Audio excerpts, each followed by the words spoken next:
제가 집사님을 조강목교에서 본 지가 지금 3년 차거든요. 네. 근데 집사님과 직접적으로 얘기를 나눈 지가 작년 한 하반기 정도뿐이고 오다 가다 제 입에 넣어주는 김밥 한 덩어리 이제 그걸로 우리 충분히 내적 친밀감이 쌓였잖아요. 맞아요.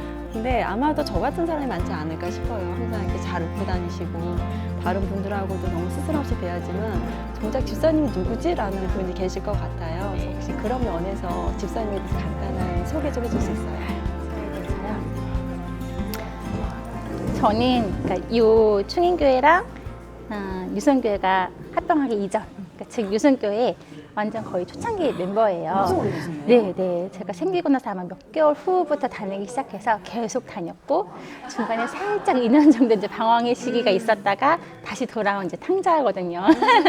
네, 그래서 돌아와서 이제 그때부터는 이제 하나님이 시키시는 대로 교사를 해라, 교사를 하고 청년부를 맡아라, 청년부를 하고 뭐 뭘 해라 할 때마다 순종해서 그렇게 지냈던 것 같아요. 보면은 우리 조강목교회에서 꽤 이렇게 많이 보여지는 사역을 많이 하시는 것 같아요. 저처럼 사역 기피자들이 보기에는 존경스러울 정도로 너무 사역을 열심히 하시는데 지금 하고 계시는 사역이 어느 게 있어요? 하고 있는 일이 어린이부밖에 없어요. 네, 왜 그럴까요? 내가 너무 티내나? 아닌 것 같은데. 저는 일부 예배 이제 드리고 어린이 예배를 드리러 가기 때문에 사실은 이제 그러니까 예배를 드리는 분들이랑 마주할 시간이 거의 없어요.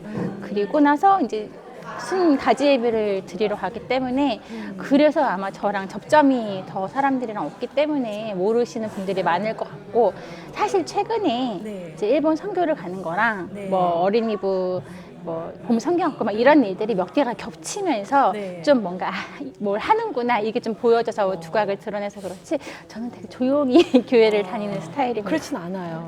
그거 본인만의 생각이신 것 같은데 일단 집사님이 갖고 있는 기본 텐션이 있잖아요. 그리고 제가 볼 때는 이게 음계로 따지면 제가 갖고 있는 톤의 한 3타구는 올라가실 것 같고요. 그건 제가 부인을 할 수가 그렇죠. 없습니다. 그러니까 이게 같은 안녕하세요를 하더라도 집사님 얘기하면 굉장히 활기차고 되게 에너지가 넘쳐 보이는데 제가 하면 굉장히 바로 기도를 해야 될 것 같은 막 이렇게 차분함으로 가는 좀 그런 게 있잖아요.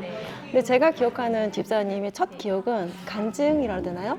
그때도 뭔가를 앞에 나가서 단상에 나가셔서 뭔가 간증은 아니었고 아마 그때도 뭔가에 대한 보고서 비슷한 형태로 하는 자리였었어요. 근데 너무 말을 조리게 잘하고 너무 어떻게 나를 저렇게 논리적으로 자기가 말을 잘 풀어낼까 되게 그때 그게 좀 저는 되게 다르게 보였었거든요.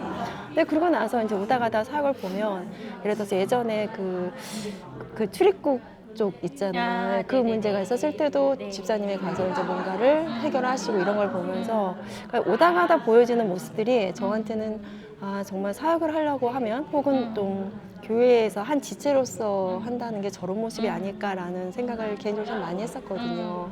그래서 목사님께서 잠깐 말씀을 해주셨지만 고 그리스도교회가 어떤 교회인지는 사실 그 짧은 시간 동안 알기에는 참 어려울 것 같아요. 그래서 잠깐 그 교회에 대해서 알려주실래요? 고우라는 지역이 후지산 근처에 있는 소위 약간 시골 마을이에요. 그래서 가시면 정말 한적해요. 그러니까 저희가 섬기는 치바교회는 그래도 도심 근처이기 때문에 유동인구도 굉장히 많고 좀 북적북적한 그런 느낌인 반면 정말 그냥 딱 조용하고 한적한 시골, 깨끗하고 그런데 딱 제가 저희 선교 대원들에게도 얘기를 했지만 그 고후에 딱 내리는 순간 훅 들어오는 마음이 있어요. 하나님이 너무 사랑하신다는 그 도시를. 그게 그 선교사님 부부가 평생을 바쳐서 뿌려온 그 기도의 눈물 때문인 것 같아요. 네. 그래서 울면 안 돼. 제가 공식 울보라가지고 지금 엄청 참고 있어요. 네. 그래서 처음 일본에 대한 마음을 주셨을 때부터 뭐 치바도 가고 고우도 가고 그랬는데 이제 고우에서 처음 그 다록 선교사님과 문영준 선교사님을 만났을 때는 제가 우리 아이들이랑 같이 간 선교였거든요. 그래서 사실은 조금 더 특별했고 그 두 부부가 특히 서다록 선교사님이 굉장히 아이들 특화된 선교사님이세요. 그러니까 딱 보시는 순간 와 우리 박은하 사모님이랑 결이 되게 비슷하다 이런 느낌이 드는 분이시거든요. 그러니까 말할 때마다 까르르까르르 웃으시고 눈물도 정말 많고 막 이런 분이에요. 결인데요. 그래서 만나면 그냥 바로 푹 빠져드릴 수밖에 없는 이제 이런 분이시거든요. 그래서 얘기를 나누다 보면 이분이 일본을 정말 얼마나 깊이 사랑하는지 그게 정말 고스란히 전해져요. 믿지 않던 분인데 두 분 선교사님이 일본에서 신앙을 가지게 됐고 일본에서 헌신을 하셨기 때문에 아, 나를 구원하게 한 이 땅에서 내가 복음을 전해야겠구나. 이 사명감을 가지고 이제 계시는 거예요. 그러니까 저는 목사님이 금요예배 때 네. 기도 제목을 주시고 기도를 하게 하시지만 쭉 가다가도 항상 이 선교사님 부분에 대한 기도만 하면 눈물이 터지거든요. 왜냐면 너무 이분들의 사역이 특별한 거예요. 근데 저희들은 너무 쉽고 편하게 사역을 하잖아요. 맞아요. 근데 이분들은 정말 마치 예수님의 제자들처럼 자신 것들을 다 포기하고 그냥 천국 가는 그 순간까지 그 일만 하시다 가시는 거잖아요. 그게 너무 귀해요. 그래서 이제 그 교회에 가시면 그분들이 눈물로 씨 뿌린 그 열매들을 볼 수 있잖아요. 네. 또 그 열매 한 명 한 명이 너무 귀해요. 그래서 보면은 너무 이제 반할 수밖에 없는 그런 교회예요. 그러니까 일본은 보통 일반인들이 가장 관광지로 뽑는 제일 쉬운 동네이잖아요. 어떻게 보면 네, 제주도 맞아요. 가는 일본 가는 게 낫다 맞아요. 막 이런 말을 할 정도로 저도 그래서 일본을 꽤 자주 다녔었거든요.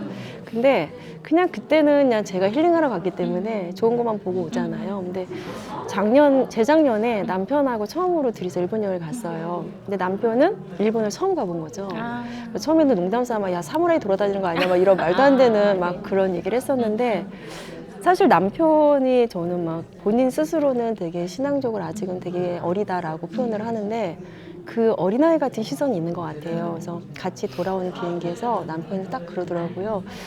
근데 일본에는 십자가가 하나도 없더라. 저는 한 번도 생각해 본 적이 없는 부분을 얘기를 하더라고요. 그래서 그때 아 그렇네 라는 거를 그렇게 몇 년을 돌아다니면서도 처음 느꼈던 것 같아요. 근데 집사님 같은 경우는 고 그리스도의 선교 횟수가 지금 처음이 아니신 걸로 알고 있어요. 그렇죠? 네. 지금 몇 번째 다녀오신 거예요? 간 거는 3번째. 세 번째. 그럼 따로 선교에 대한 어떤 비전을 가지고 계셨었나요? 처음부터? 선교를 내가 하고 싶다라고 하기보다는 사실은 되게 어렸을 때 저를 위해서 기도해 주신 분이 이제 응답을 받으시면서 나중에 너는 장차 여러 나라를 다니면서 이렇게 하나님을 전하게 될 거다라는 얘기를 아주 오래전에 얘기를 하셨고 사실 저는 그걸 잊어버리고 있었어요. 그런데 이제 유성교회를 만나고 나서 첫 선교지가 치바에 있는 일본 치바에 있는 교회였고 그때 5살 된 딸을 데리고 제가 그때 선교를 간 게 처음이었거든요. 그런데 그때는 그냥 되게 막연하게 따라갔는데 하나님이 그때 일본에 대한 마음을 엄청 부어주셨던 것 같아요. 공교롭게도 제 이제 남동생도 이제 일본에서 아예 살고 있고 지금 영주권 받으려고 아예 그냥 일본 시민으로 이렇게 살려고 하고 있고 또 제 되게 친한 친구들 옛날에 유학할 때 만났던 친구들도 다 지금 일본에 있는데 제가 그들에게 계속 복음을 전해왔었고 그러니까 일본은 저한테 그냥 두 번째의 저의 막 조국 같은 약간 그런 느낌이 드는 나라거든요. 그러니 이제 일본에 갔을 때 마음이 되게 남달랐고 그때 이제 선교의 문을 열고 나니까 하나님이 그 다음부터 계속 마음을 주셔서 그래서 이제 일본 선교가 있을 때마다 제가 자원을 해서 가게 되는 것 같아요. 그런 마음을 갖는 것도 어떻게 보면 하나님의 굉장한 특별한 또 어떤 사명감 주시는 거잖아요. 되게 부러운 면이기도 하고, 그죠? 저는 선교에 대해서 사실 그렇게 전도, 선교, 이건 약간 저랑은 먼 얘기라고 생각을 했었거든요. 왜냐면 제가 그러니까 교회를 다님에도 불구하고 너무 이렇게 적극적인 분들을 만나면서 전도를 당하는 여러 번의 그런 경험을 있다 보니까 저는 되게 나도 그런 불쾌감을 가지고 그게 또 상처가 됐었던 적이 많거든요. 그러니까 전도 보면은 안 해. 약간 저는 그러니까 좀 그랬던 것 같아요. 그래서 사실 조각목에 와서 목사님께서 항상 선교, 전도 이런 거에 대한 말씀을 비전을 많이 주시는데 그게 저는 너무 부담스럽더라고요. 못하는데 순종해야 된다라는 생각조차 들지 않을 만큼 저한테는 그게 되게 힘든 요구처럼 들리더라고요. 근데 어느 날 그냥 기도를 하다가 복지재단에 대한 꿈이 생겼어요. 근데 복지재단에 대한 게 너무 막연해서 복지재단 구체적으로 뭐라고 누군가 물어보면 좀 말문이 막히는 거예요. 그러다가 최근에 이제 큐티를 좀 하면서 그거에 대해서 명확하게 복지재단을 내가 세우려고 하는 게 아니라 선교재단을 세워야 되는구나 라는 걸로 비전이 확실하게 졌거든요. 그러다 보니까 그 기도를 할 때마다 선교재단을 달라는 기도를 하게 돼요. 저에게 달라고. 근데 대신 그 전에는 우리가 뜻을 가늠을 해야 되는 게 있잖아요. 이게 정말 내 욕심인지 아니면 하나님께서 원하시는 건지.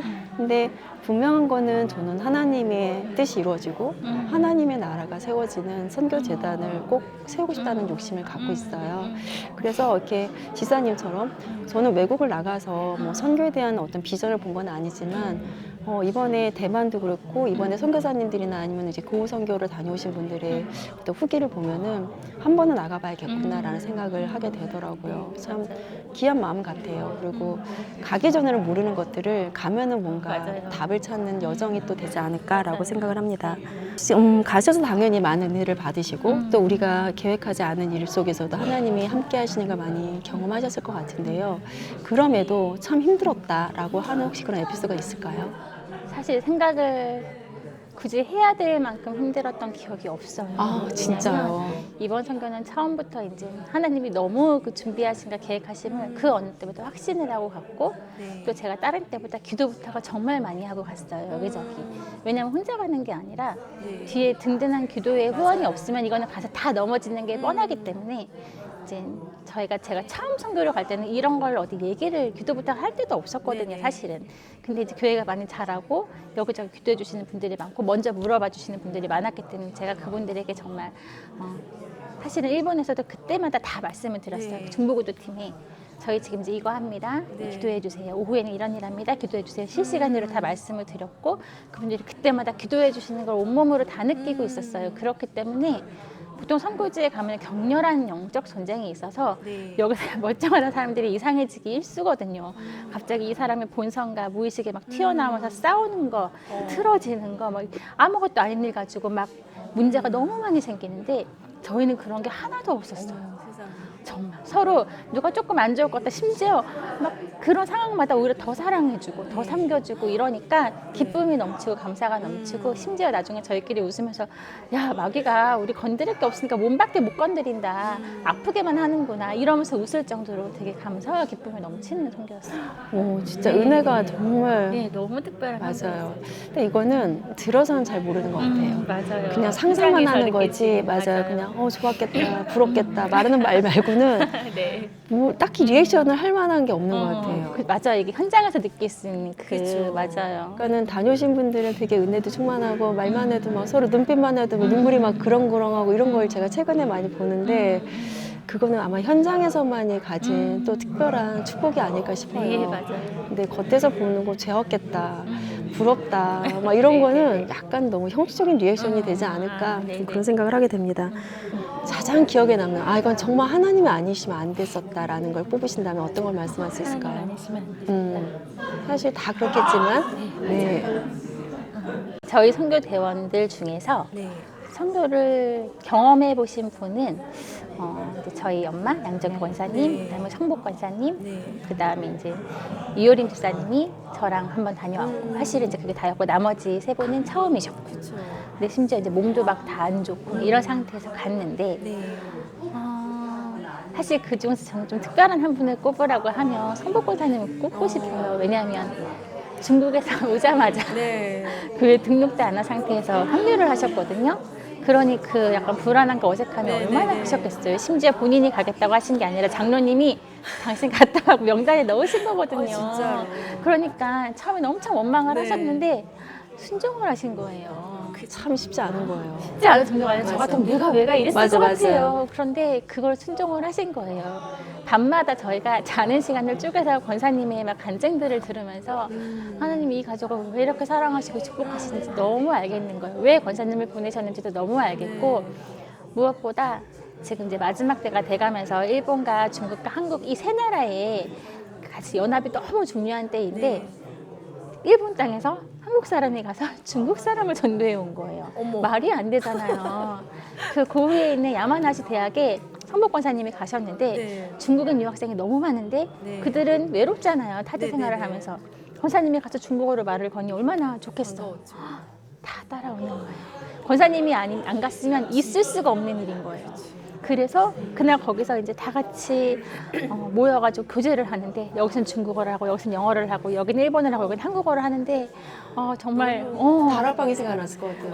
맞아요. 정말 진짜 그때의 기분을 말로 표현을 할 수가 없을 것 같아요. 저도 아까까지만 해도 그러니까 저희가 막 부활절 뭐 축하한다고 막 네, 찬양하는데 이미 이 안에서 너무 뜨거움이 느껴지는 거예요. 그 찬양만으로도. 근데 우리나라도 아닌 타지에서 맞아요. 그렇게 3개국이죠. 3개국이 모여서 그렇게 서로 다른 나라 언어로 하나님의 말씀을 나눌 수 있다는 거는 맞아요. 정말 그것이 아니면 경험할 수 없는 정말 특별한 경험이었을 것 같아요. 그래서 저도 보면서 한 번은 정말 꼭 나가고 싶다라는 생각을 하게 되더라고요. 하지만 여기서 이제 마지막 질문 드린다면 저는 가리는 게 참 많거든요. 잠자리도 가리고 심지어 뭐 여행 하나 가더라도 정말 많은 거를 가리고 고민하고 좀 그러는 쪽인데 그런 내가 과연 선교지라는 곳에 가서 그 사진으로 봤을 때 저는 상상할 수 없는 공간이었었거든요. 그랬구나. 근데 사실 보면 다닥다닥 뭐 네, 다른 거는 내가 다 할 수 있어. 근데 화장실을 어떻게 하지? 사실 그게 제일 마음이 딱 보여지더라고요. 그래서 이런 걸 순종하지 못하는데 무슨 선교를 할 수 있을까라는 생각을 하면서 그 영상 보면 참 많은 생각을 저는 했었거든요. 이런 저 같은 사람들을 위해서 만약에 선교를 권유해 주신다면 어떤 말씀으로 권유해 보고 싶으세요? 이미 선교를 시작하는 순간 하나님이 그 결심한 사람과 함께하기 때문에 내가 할 수 없는 걸 하게 하세요. 예를 들면 성복 권사님도 이제 해경 집사님도 그랬던 것 같아요. 일본에 가면 거기가 씻을 곳이 없기 때문에 이틀에 한 번꼴로 온천을 가야 되는데 자 온천 어떻게 될까요? 다 그쵸? 그러니까 저도 그쵸 엄청 스트레스잖아요. 서로 어색한 친한 사이도 아니고. 그래서 성복 권사님이 처음에는 너무 가기 싫어서 해경 집사 우리는 그냥 쉬자 우리는 가지 말고 숙소에 있자 맨날 이러셨어요. 근데 그 마음을 충분히 알겠잖아요. 얼마나 불편하시겠어요. 근데 가서 어떻게 될게요? 그 하루 만에 이렇게 친해진 거예요. 그리고 사실은 가기 전에 준비의 기간 동안 기도하고 같이 매주 모여서 있었던 그 시간 동안 이미 저희는 하나가 되었기 때문에 가서 이렇게 하는 것들이 나는 그런 사람이 아닌데 하고 있게 되는 거예요. 그리고 성공사님이 마지막 날 나눔을 하실 때 그러시더라고요. 하나님 나에게 2년을 선물을 주셨다고. 이 교회에 온 지 내가 2주밖에 안 되고 이렇게 신청을 했는데 자기가 이 선교를 따라오지 않았다면 그 시간 2년이라는 시간을 들여서 사람들과 교제하고 친해져야 될 것들을 이 선교를 통해서 하나님이 2년을 이미 끝내셨다. 그 말씀이 너무 맞는 말씀인 거예요. 그러니까 그건 나의 영역이 아닌 거예요. 하나님이 하시는 영역이라서 진짜 그런 고민은 전 너무 충분히 이해하고 하실 수 있는데 그 대신 하나님 저 이거 못하는 사람인 거 아시잖아요. 그런데 도와주세요. 하게 해주세요. 하나님을 의지하고 갑니다 하고 하는 순간 문제될 것이 하나도 없어요. 전 그것을 믿습니다. 다음 선교가 될 때는 기도를 해서 제가 어떤 생계나 다른 것 때문에 고민하지 않고 한번 선교지를 자신 있게 감사하면서 따라갈 수 있도록 기도해 보겠습니다. 아멘. 하나님이 너무 기뻐하실 거라고 확신합니다. 오늘 어려운 자리 함께 해주셔서 감사합니다. 덕분에 저 많은 은혜 받은 것 같아요. 감사합니다.